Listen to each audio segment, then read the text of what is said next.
Makanya ada istilah puncak orang syariat itu sombong.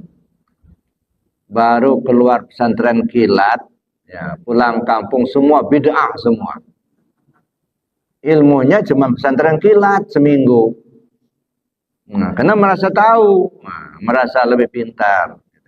Makanya kalau hanya duduk di syariat, ujung-ujungnya sombong itulah. Ya. Puncak dari tarekat itu gila. Gila maksudnya ini artinya gila kepada Allah. Yang diingatnya Allah, mau tidur ingat Allah, mau makan ingat Allah, mandi ingat Allah, Allah aja yang diingat. Waalaikumsalam warahmatullahi wabarakatuh.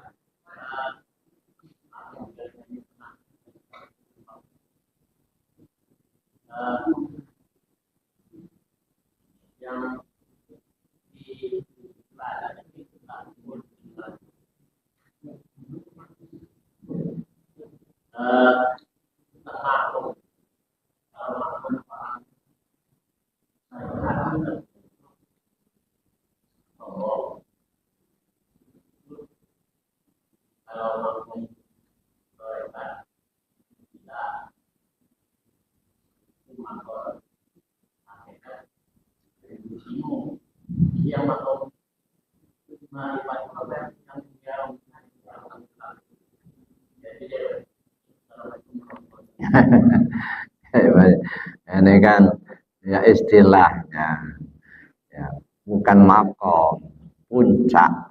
Nah, puncak syariat itu sombong. Ya, kalau hanya orang berpegang dan sehat sombong, yang tahu saya, yang lainnya bodoh semua. Yang benar saya, yang lainnya salah semua. Ya, ini orang sombong, makanya puncak syariat itu sombong, merasa dirinya yang tahu, gitu. Itu sombong maksudnya, ya. Padahal yang tahu itu Allah, yang pintar itu Allah, yang berilmu itu Allah. Makanya ada istilah puncak orang syariat itu sombong. Baru keluar pesantren kilat, ya, pulang kampung semua bid'ah semua. Ilmunya cuma pesantren kilat seminggu. Nah, karena merasa tahu, merasa lebih pintar.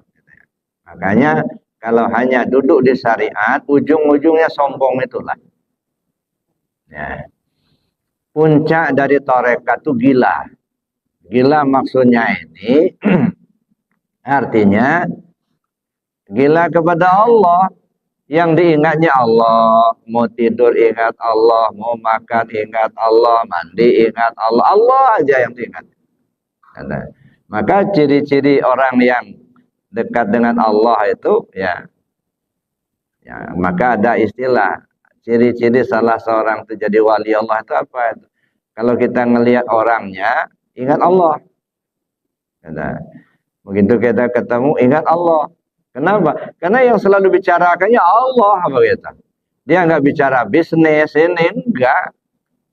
Dia nggak bicara tentang ilmu dunia, bagaimana pertukangan, bagaimana bikin jembatan, enggak. Yang dibicarakan Allah. Ya, asal bicara Allah. Makanya orang bilang, kalau ketemu dia, pasti ingat Allah. Nah, itu namanya kena tergila-gila dengan Allah. Gilanya maksudnya gila positif, gitu ya. Ingat terus sama Allah. Mau tidur ingat Allah, mau bangun ingat Allah, mandi ingat Allah, makan ingat Allah. Nah, kalau kita ini kan nggak jarang-jarang kita ingat itu. Bangun tidur, duit, sesajen. Ya. Ini kan tubuh kita ini punya sesajen, Pak. Ini sesajen ini. Ya. Bangun tidur, sesajen dimintanya kopi segelas. Ya. Kadang-kadang gorengan. Gitu. Baru bangun tidur udah minta sesajen. Nah, tapi kalau ya, puncak orang tarekat itu gila, itu artinya dia artinya selalu ingat ke Allah. Puncak orang hakikat bingung. Bingung itu apa? Ya bingung. Kuliah di luar kau di dalam, kuliah di dalam kau di luar. Kusangka aku nyatanya kamu, kusangka kamu nyatanya aku. Mana yang aku, mana yang kamu, bingung aku.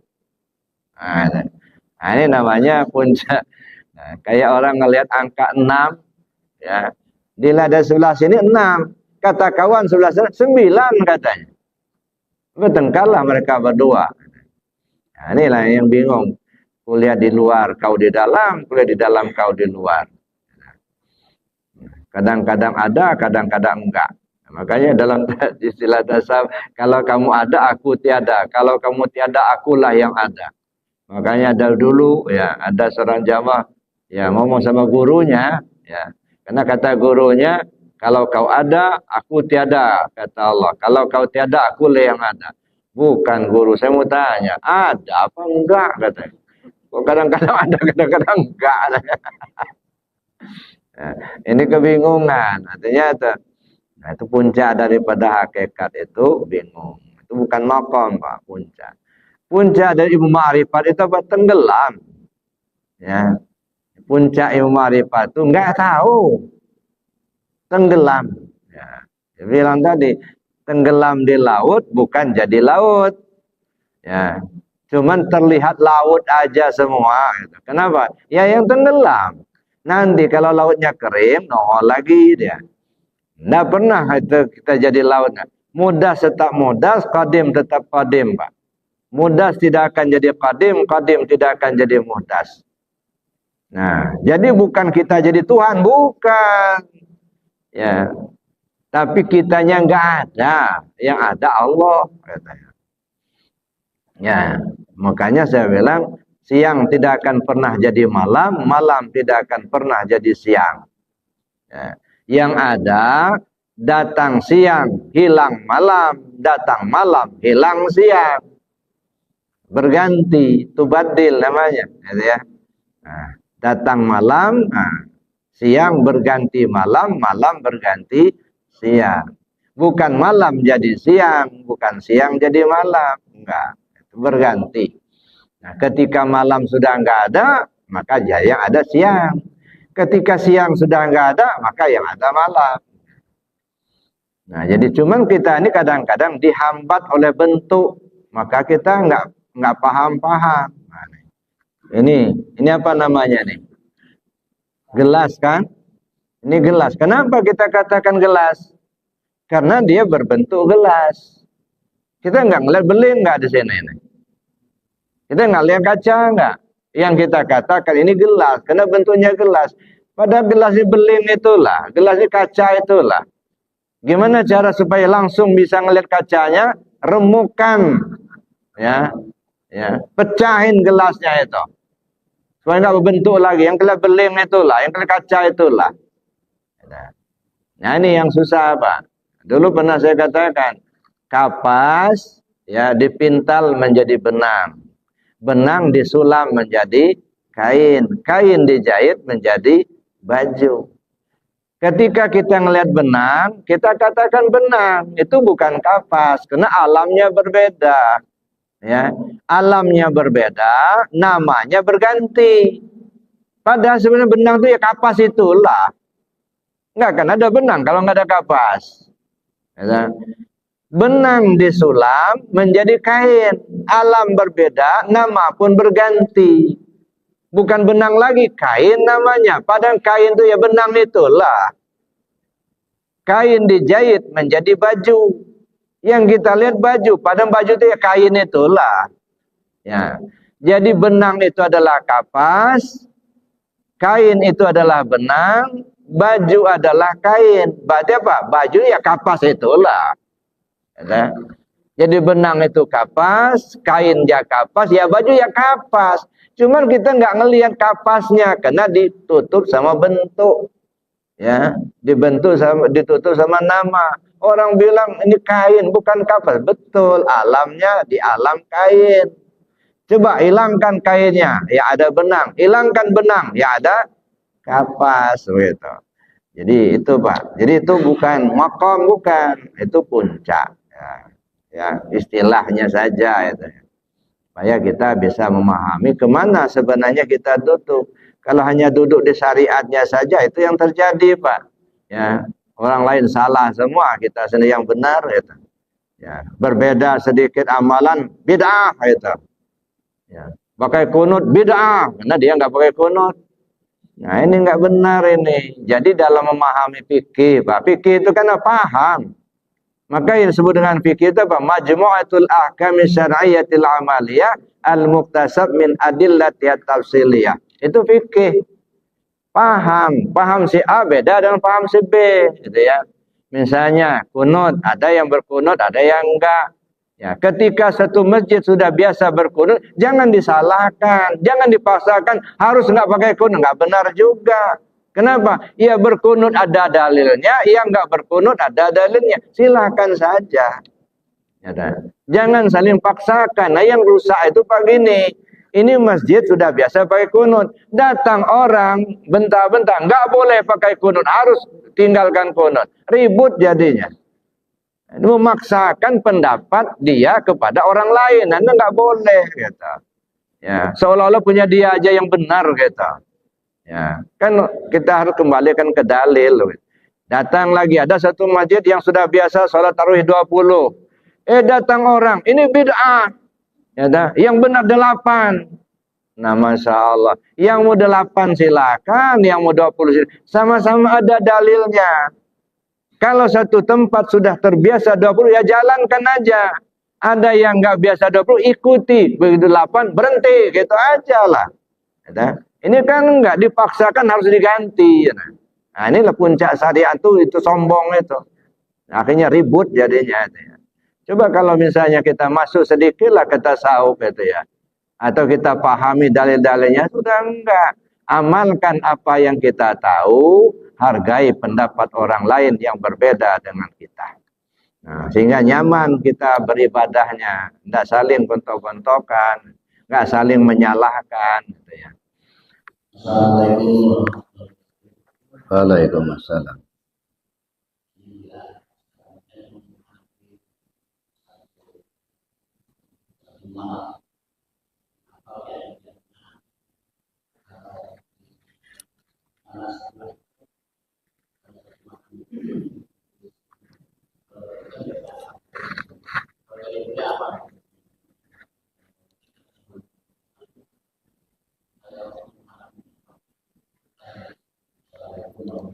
Waalaikumsalam warahmatullahi wabarakatuh. Ini urusan satu Muharram.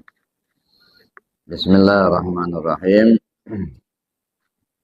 Ya ayyuhalladzina amanu taqullaha wal tanzur nafsum ma qaddamat lighad. Wattaqullaha innallaha khabirum bima ta'malun. Wahai orang yang beriman, bertakwalah kamu kepada Allah dan coba perhatikan apa yang sudah kau persiapkan untuk hari esok. Muhasabah. Di satu Muharram ini coba lakukan muhasabah.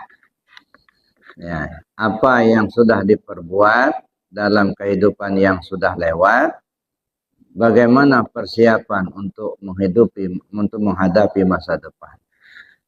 Nah, ini muhasabah. Nah, ini jadi satu Muharram ini ya sesuai dengan hadis Nabi, ya, kalian itu punya tonggak-tonggak kehidupan, ya, kata Rasul. Ya, dari pagi sampai sore itu adalah satu tonggak kehidupan.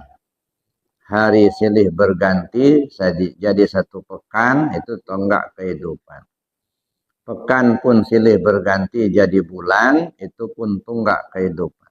Dari bulan ke bulan silih berganti jadi tahun, itulah tonggak kehidupan. Ketika kau berada pada tonggak kehidupanmu, berhentilah kau agak sejenak. Lihatlah ke belakang apa yang sudah kau perbuat. Tatap ke depan apa yang akan kau lakukan. Nah, berhenti sejenak, muhasabah namanya. Ya, jadi di satu Muharram ini saya pikir itu ya, banyak muhasabah. Nah, ini kan tahun Hijriah. Berpindah. Nah, jadi berpindah itu ada dua pengertian. Yang pertama, berpindah secara bahasa. Dulu berpindahnya Nabi dari Mekah ke Madinah atau hijrahnya Nabi. Nah, kemudian dijadikanlah itu sebagai nama dari penanggalan tanggal Hijriah.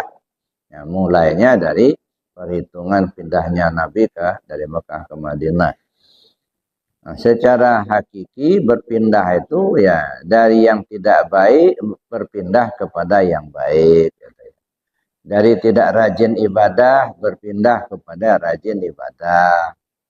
Dari yang tadinya cuma ngaji-ngaji syariatnya saja berpindah kepada ngaji tarekat, hakikat, ma'rifat. Nah, jadi itu semakin hari itu semakin baik. Ya. Jadi kita ya, mencoba untuk muhasabah apa yang sudah kita perbuat. Kalau para sahabat dulu muhasabahnya bukan hanya setiap pergantian tahun, ya tiap malam, ya tiap malam muhasabah. Malam misalnya bangun tengah malam jam 2 bangun sholat tahajud, sholat taubat, selesai sholat mulai muhasabah, mengingat-ingat apa muhasabah, mengingat-ingat kemarin itu bangun pagi-pagi jam sekian, ya. Nah seolah dilihat ya, badannya bangun lalu kemudian apa yang dikerjakannya. Nah seolah dia melihat badannya lagi bekerja ini, mengingat itu ya. Mungkin dia mandi, dia wudhu, gitu ya. Kemudian dia mengerjakan ini dan itu sampai dia tidur lagi sampai bangun. Nah, itu muhasabah. Nah, kalau Sayyidina Umar dalam ceritanya kalau dia sudah muhasabah begitu, ya cambuk di tangannya itu alat pemukul. Gitu. Nah, kalau dia melihat dirinya itu ada melangkah ke yang tidak baik, nah dipukul-pukulnya kakinya itu sambil nangis. Ada sahabat yang muhasabah di tengah malam, ya, dilihatnya ya pada kemarin sore itu ada tamu perempuan, ya. Jadi perempuan itu ada kepentingan sama si orang ini. Nah, lalu kemudian tanpa dia sengaja tangannya itu ke paha si perempuan itu, gitu ya. Nah lalu kaget dia. Padahal itu nggak sengaja sama dia, itu ya.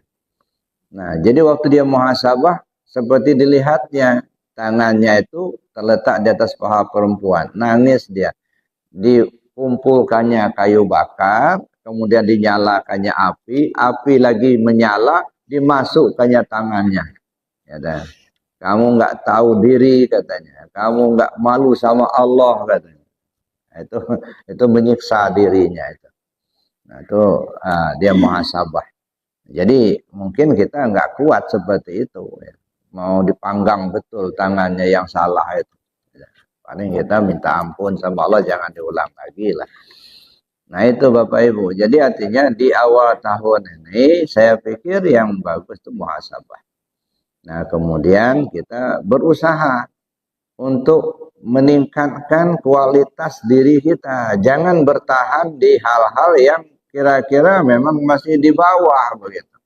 Oh kalau saya mah nggak mau bertarekat, nggak mau bawa hakikat, saya mau syariat aja. Nah itu namanya kita nari-nari di bawah terus. Gitu. Nah, jangan teruskan. Ya sudah selesai syariatnya, sudah bagus, nah, masuk benahi hati dengan zikir, belajar tarekat, amalkan zikir. Nah, jadi kita belajar tarekat itu bukan supaya banyak kawan, bukan, membenahi hati, benahi diri kita sendiri. Nah, kajilah ilmu ketuhanan. Nah, jangan merasa kita sudah tahu. Jadi kalau menurut saya, kalau di bidang ilmu ini Pak, ya lebih baik kita merasa belum tahu meskipun sudah tahu. Ya, kalau kita merasa belum tahu, padahal kita sudah tahu, insya Allah akan lebih tahu. Gitu. Jangan kita merasa sudah tahu. Ya kalau memang sudah tahu, kalau memang nggak tahu, merasa sudah tahu sampai mati nggak bakal tahu nggak. Nah, jadi kalau di bidang ilmu, menurut saya lebih baik merasa belum tahu meskipun kita sudah tahu. Ya dengarin, walaupun kita sudah tahu begitu ya dengarin, cek dengan kebenaran diri kita.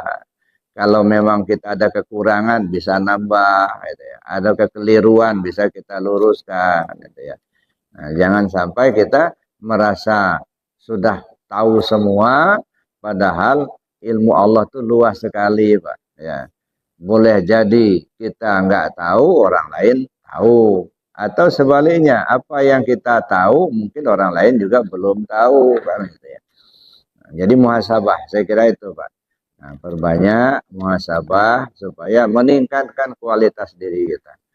Dan tidak perlu saya pikir untuk bakar-bakar kembang api, nggak usah. Ya. Lebih baik ke masjid, gitu ya, doa, ya, syukur-syukur kalau doa bersama, doa akhir tahun, gitu. Kan ada doa akhir tahun atau doa awal tahun. Gitu ya. Doanya itu ya usahakan ba'da asar. Nah, jadi berdoa itu ba'da asar. Asar itu kan akhir dari hari, awal daripada malam. Nah, sebab kalau hitungan hijriah, terbenam matahari itu sudah berganti hari. Gitu. Beda dengan miladiah, dengan apa Masehi. Gitu. Kalau Masehi kan jam 12 malam. Nah, kalau di hijriah ini, terbenamnya matahari itu sudah berganti hari, Pak. Ya. Makanya doa akhir tahun dan awal tahun itu bagusnya ba'da asar, bukan ba'da maghrib. Gitu ya. Nah, jadi ba'da asar kita mengakhiri tahun dan mengawali tahun yang baru. Ya, syukur-syukur rame-rame gitu ya, doa bersama gitu ya. Ya mau syukuran riungan ya silakan saja. Ada. Nah, riungan kan nggak mesti harus makan rendang, Pak. Nah, ada dimakan, nggak ada ya riungan aja, doa itu yang penting. Gitu. Nah, saya kira itu, Pak. Ya, jadi saran saya berdoa dan muhasabah. Ya, tidak usah ya bakar-bakar apa namanya ya kembang api gitu ya. Nggak usah. Saya kira demikian. Mungkin ada yang lain.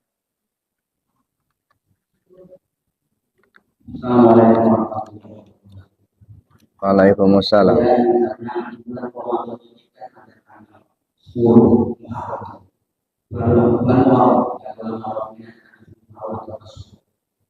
Apa maknanya Muharram atau 10 Muharram itu banyak kejadiannya, Pak. Selamatnya kapal Nabi Nuh 10 Muharram, gitu kan. Terbakarnya Nabi Ibrahim 10 Muharram. Banyak kejadian-kejadian yang luar biasa. Ya, terceburnya Nabi Yunus ke laut 10 Muharram. Nah, jadi di 10 Muharram ini itu kita ya banyak ya bermuhasabah tadi. Ya, maka kita berpuasa gitu ya untuk ya beribadah, meningkatkan ibadah. Jadi banyak kejadian di 10 Muharram itu. Nah, itu untuk menjadi pelajaran buat kita. Ya, saya kira itu, Pak. Di 10 Muharram itu.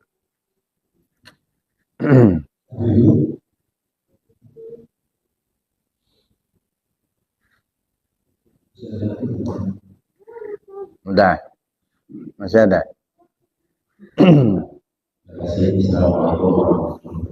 Waalaikumsalam.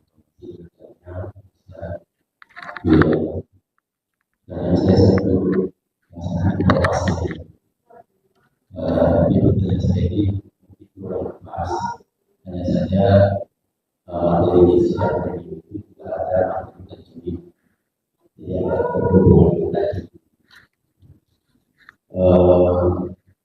Pertama, saya dengar orang baca waduh, nah kemudian dalam zikir tadi ada dua inti mas saya la ilah, tapi ada juga ya, jadi bahagia terkejut juga kata saya la ya, ada kuat namanya dunia. Yang kedua informasi dalam biologi itu ada kupu-kupu yang kasar, teman-teman. Namanya ramah, tapi kadang-kadang kupu-kupu mahal. Jadi kupu-kupu mahal juga ada bahannya. Terima kasih. Wassalamualaikum. Salam. Ya, dalam kajian itu namanya ismam, Pak. Ismam itu ada pengalihan lahjah. Wadduha menjadi wadduhe. Misalnya Bismillahirrahmanirrahim wa mursaha, kan itu tulisannya. Bacanya Bismillahirrahmanirrahim wa mursaha. Itu namanya ismam. Itu dibolehkan di dalam bacaan. Adapun la ilaha illallah tadi saya nggak mendengar la ilaha illallah. Mungkin pendengaran Bapak, tapi yang saya dengar itu la ilaha illallah. Kalaupun ada mungkin ya terselip aja. Ya, jadi dia tidak memakaikan ismam enggak. Tapi dalam bahasa, dalam tajwid itu yang disebut dengan ismam. Jadi boleh itu ya. Wadduha dibaca wadduhe. Ya. Bismillahirrahmanirrahim wa mursaha dibaca Bismillahirrahmanirrahim wa mursaha. Nah, ini yang saya dengar dari para jamaah, ini kan banyak yang ya di mana-mana sekarang ke marak itu tahsinul Quran, kan itu ibadah. Nggak tahu kalau di sini itu. Nah, di mana-mana ada tahsinul Quran. Bagus, Pak.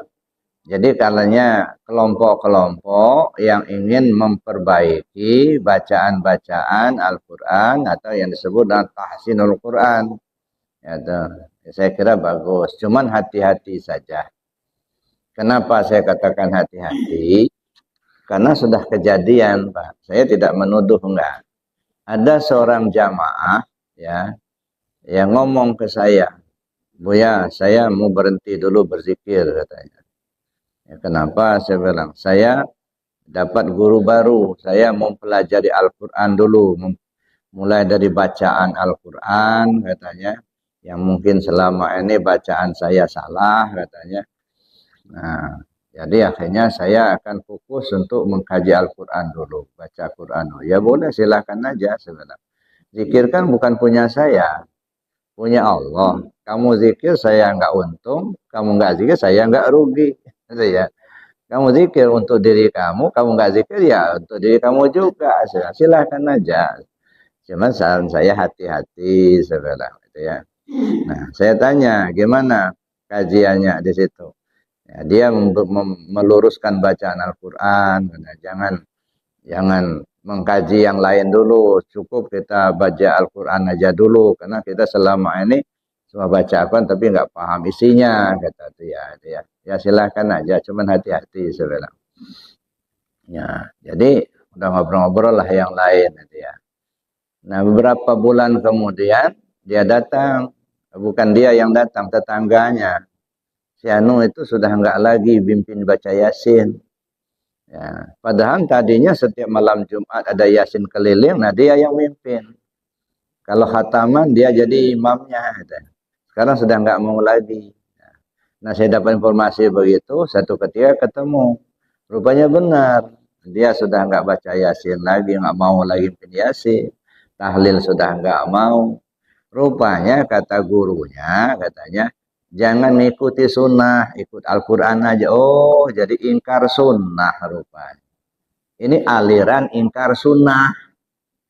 Nah, ya awalnya membagus-baguskan baca Al-Quran. Ujung-ujungnya tinggalkan sunnah, belajar Al-Quran aja. Itu aliran ingkar sunnah. Pantasan, ziarah kubur nggak boleh, tahlilan nggak boleh, zikir itu bid'ah, kata mereka itu. Masya Allah, makanya saya bilang, ya tahsil Quran itu bagus, gitu ya. Cuman hati-hati saja, jangan sampai terseret ke hal yang tidak baik, gitu ya. Nah, itu Pak. Jadi kalau ismam itu wadduhe itu dalam tajwid dibolehkan. Adapun kupu-kupu malam kata Bapak, saya belum pernah ketemu Pak. Nggak tahu kalau Bapak sering ketemu. Kalau kupu-kupu malam saya nggak pernah ketemu, enggak. Ya. Bapak yang tahu mungkin Bapak sering ketemu. Ya. Yang kita sebut kupu-kupu di sini ya binatang kupu-kupu, Pak. Ya. Ya. Saya kira itu saja, Pak. Sudah, baik. Karena sudah selesai. Ini minta maaf ini kupu-kupu tadi, Pak. Maka saya nggak bisa jawab karena saya nggak pernah ketemu.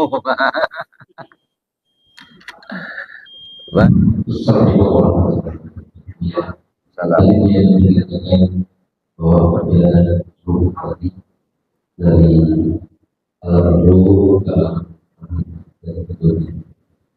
Yang saya tanyakan, saya dibiarkan berada ada dua ada pada terang dan biasa. Setelah kita mati meninggal dunia yang kita amalkan itu apakah ruh apakah jasad dari kemudian yang hidup itu jasad apa roh? Berarti roh itu yang ditanya. Kalau jasad apa nanya? Bapak pakai baju, ya deh. Baju bapak digantungkan sudah dilepas. Kalau saya mau bertanya sama bapak, kalau bertanya sama baju. Itu aja kan. Ini kan baju, jasad kan baju. Nah sekarang bapak pakai baju. Lalu bapak pulang ke rumah, bapak buka baju itu, bapak gantungkan. Sekarang saya mau bertanya, yang mau saya tempat saya tanya, baju bapak apa bapak?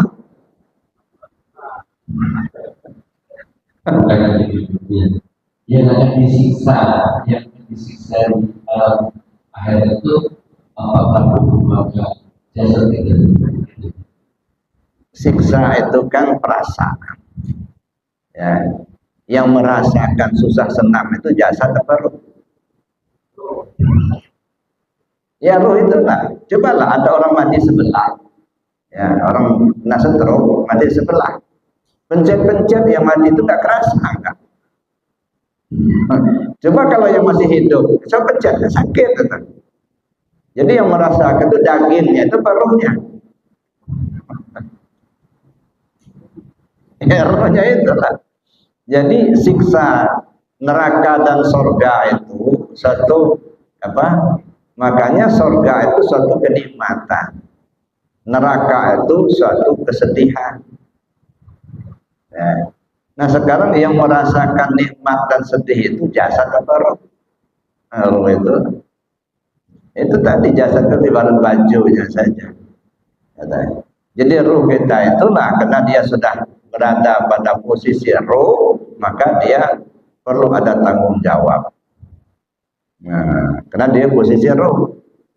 Ya, walaupun awal mulanya sebenarnya kalau sudah kembali nggak ada lagi siksaan itu Pak.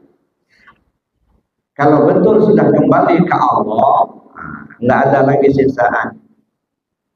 Karena tidak ada kembalinya kepada Allah itu, maka disebut ada siksaan. Ya, kita rasakan, kita susah, kita senang.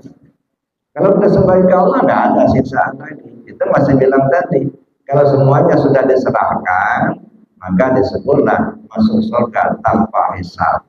Apa yang mau ditanya lagi? Jadi kalau masuk surga tanpa hisab, kembalilah ke Allah. Serahkan semua.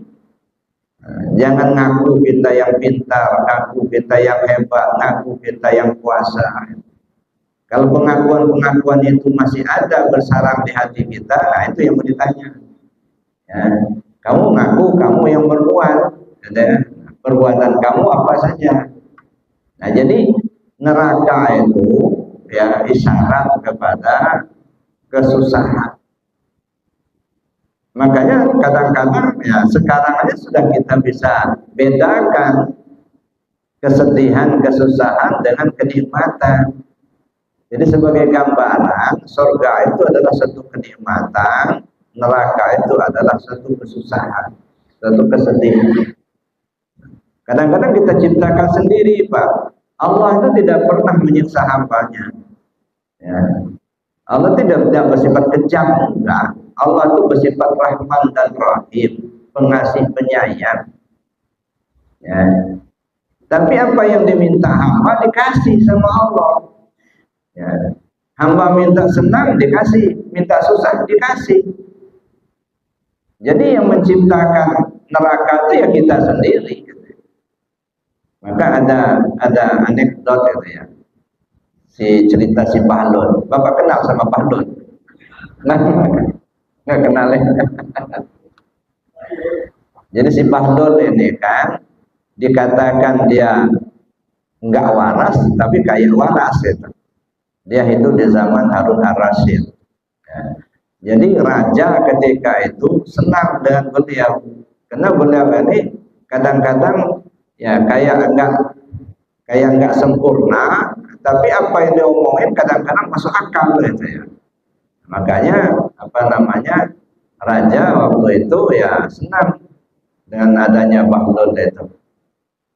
Ya, jadi sudah beberapa hari nggak muncul si Bahlul ini ke istana, nggak datang ke istana.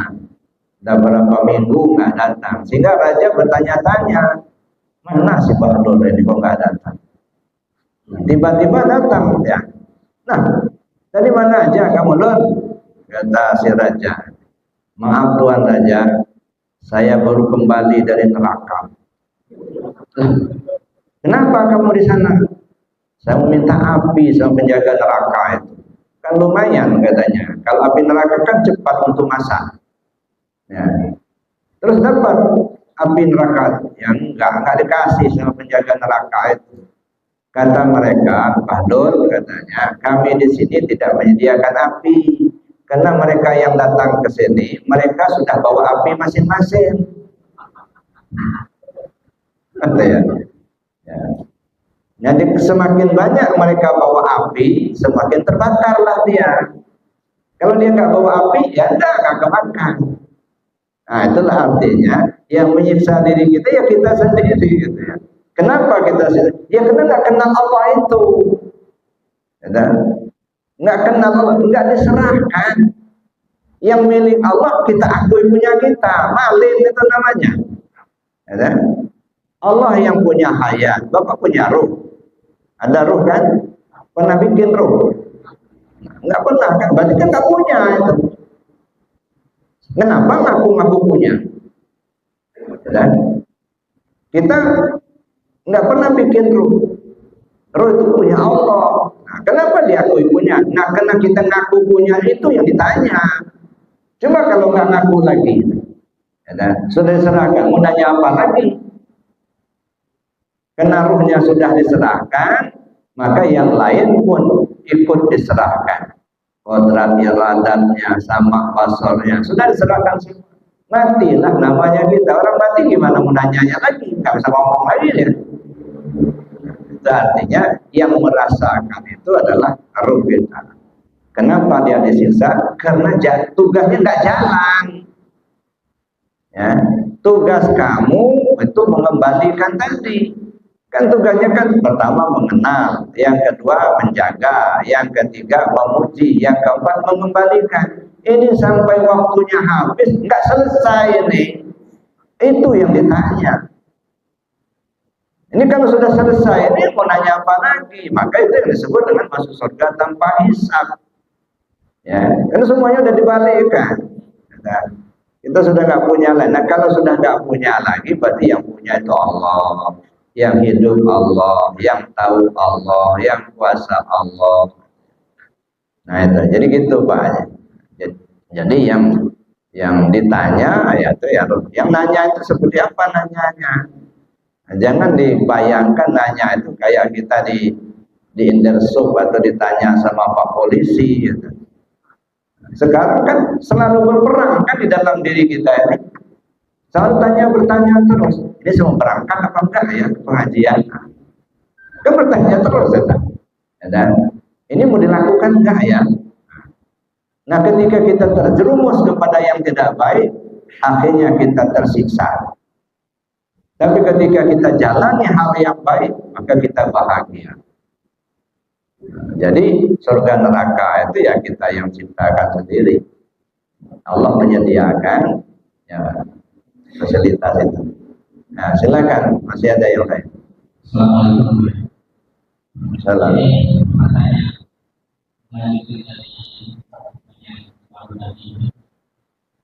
Sekarang dia cuma ini ada pemikiran lain. Kemarin itu ada kajian bahwa yang dimaksud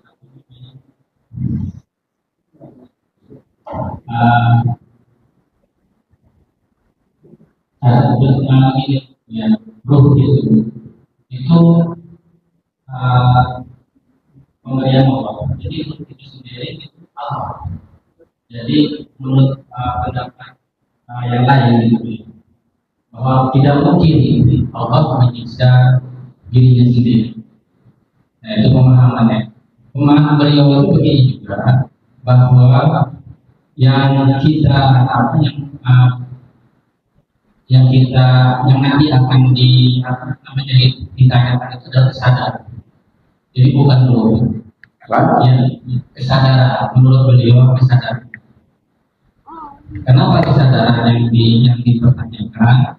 Karena selama kita di dunia ini, yang kita rasakan, yang kita amalkan itu kesadarannya. Contoh misal ada orang yang sedang dibius. Nah, yang dibius itu kan hilang kesadaran. Nah, kalau kita sudah hilang kesadaran, kita lepas dari secara saya lepas dari hukum menurut beliau. Itu yang pertama. Yang kedua, kalau kita tadi juga kalau hilang kesadaran, contohnya kita gila. Nah, orang gila juga itu hilang kesadaran, maka itu lepas dari hukum. Nah, menurut beliau kesadaran itulah yang nanti akan disiksa. Terus ada pertanyaan selanjutnya. Yang ada perbuatan penciptaan itu ruh atau kesadaran dulu? Dijawab sama beliau bahwa ruh memang itu kan dari Allah. Nah, kesadaran adalah berikutnya. Kesadaran itu timbul setelah manusia itu mengerti sesuatu. Jadi timbulnya kewajiban itu setelah kesadaran itu terbentuk. Demikian Assalamualaikum warahmatullahi wabarakatuh. Kesadaran itu masih hidup sudah mati. Kesadaran itu kalau masih ada ruh, maka itu kesadaran. Itulah. Jadi faktanya setelah tidak. Berarti yang hidup itu roh. Berarti kesadaran dari roh. Iya, setelah. Ya, roh itu lah. Nah, iya itu. Kalau iya. Jadi tadi kalau setelah dia terangkan tadi sebetulnya paham intinya sudah paham. Tapi ada pemikiran yang lain. Ya, kesadaran itu timbulnya karena ada roh. Jadi yang membuat ada kesadaran itu siapa? Ya, roh itu. Coba kalau nggak ada rohnya, bisa ada kesadaran nggak? Iya, ya. Sudah jelaskan. Tapi kan antara kesadaran dan roh itu ada dua perbedaan. Makanya saya Nah, sekarang gini, timbulnya kesadaran itu masih hidup atau sudah mati? Masih hidup. Yang membuat hidup itu siapa? Ruh. Berarti ruh itu. Yang kesadarnya ya ruh itu sendiri. Cuman kata kita kesadaran, kata kita. Sebab yang membuat adanya kesadaran kan ruh itu sendiri. Apa orang bisa ada kesadaran kalau nggak ada ruhnya?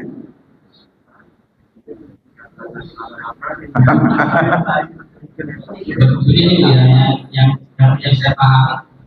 Tadi itu sebetulnya yang ini sebetulnya sudah paham begini. Kalau ruh itu belum dikembalikan, itulah yang begitu. Nah, beliau itu mungkin tidak kesana. Ya silakan aja, biar tanyakan aja sama beliau. Saya kan bukan beliau. Ya nggak apa-apa. Karena beliau, ya Bapak dapatnya dari beliau, tanya sama beliau. Jangan yang saya ke saya, karena saya bukan beliau. Ya, gitu aja. Ya, kalau nanya ke saya itu jawaban saya. Kalau Bapak mengikuti beliau, tanya sama beliau. Beliau itu siapa sih nggak ngerti. Ada ya. Kenapa kita wali kalau sudah bisa langsung ke poinnya? Gitu. Ya kan? Langsung ke poinnya saja. Kenapa kita harus mikir-mikir ini dan itu? Gitu ya. Itu memperpanjang masalah atau namanya itu. Iya Bu ya. Kadang-kadang saya berpikir, kok ini memperbuat usaha Ya, itu. Nanti ada kesadaran, ada jiwa nanti ada lagi apalagi namanya pemahaman. Waduh, ini kita sudah langsung ke poinnya saja. Ambillah pokoknya. Mau dikembangkan yang lain-lain silahkan saja.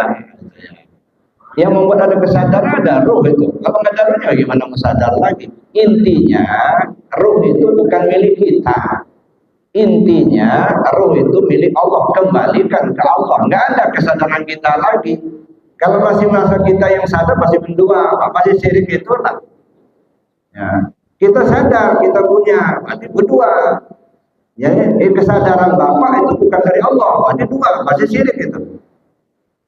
Ya. Bapak punya kesadaran, ya. Punya siapa? Punya Bapak, berarti ada dua. Allah yang berbuat, Bapak yang punya kesadaran. Dua hal yang berbeda. Nah kita ini ingin duduk di tauhidnya itu. Ya, tidak ada lagi kesadaran kita, nggak ada lagi itu kemampuan kita. Kalau masih merasa kita yang punya kesadaran, itu yang ditanya, kesadaran dari mana kamu dapat? Ya, itu aku yang bikin kamu kesadaran, aku itu. Kok kamu bikin menyatakan kamu yang sadar? Ya. Kamu nggak bakal sadar kalau nggak aku yang bikin. Gitu. Jadi jangan dibuat syirik kita, Pak. Ya. Buang dulu keakuan kita. Kalau ngomong pemikiran saya, ini kesadaran kita itu yang berarti mendua. Ya, ada Allah, ada Bapak yang sadar. Nah itu Bapak kan ditanya itu kesadaran itu. Bapak ngaku punya kesadaran, dari mana kau dapat? Itu kan aku yang bikin, kok kamu yang mengklaim bahwa itu punya kamu. Nah itu yang ditanya. Ya, jadi ruh itu artinya pangkal, bibit semua kejadian itu bisa berbuat. Nah kalau itu sudah kembalikan, nggak ada lagi kesadaran kita kan. Barulah kita duduk di tauhidnya. Gitu. Saya kira demikian Bapak Ibu, ya, karena ini waktunya terbatas. Ya. Jadi kalau misalnya belum juga puas, nanti kita sama-sama tanya sama beliau. Karena saya bukan beliau. Gitu. Nah, mari kita doa. Bismillahirrahmanirrahim. Allahumma inni astaudi'uka ma'allamtani wardutu ilayya minda hajati wala tansani ya rabbal alamin. Subhanakallahumma wa bihamdika asyhadu an la ilaha illa anta astaghfiruka wa atubu ilaik. Assalamualaikum warahmatullahi wabarakatuh.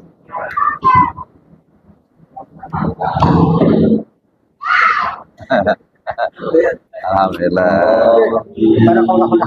Amin.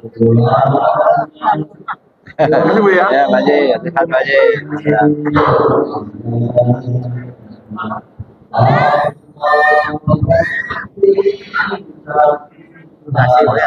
sama-sama. Waalaikumsalam. Ya, Pak. Alhamdulillah. Mau kita nih Allah kita berkahnya Pak ya. Amin. Terima kasih Bu ya. Awas dulu ditanya itu nanti ya. Karena masih punya kesadaran. Untuk tambah wawasan aja Bu ya. Iya nggak apa-apa. Tadi Bu ya. Ya, sama-sama.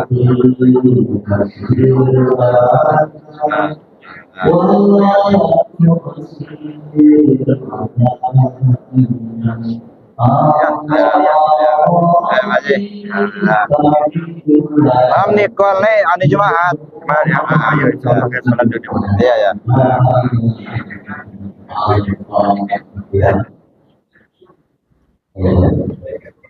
Oke.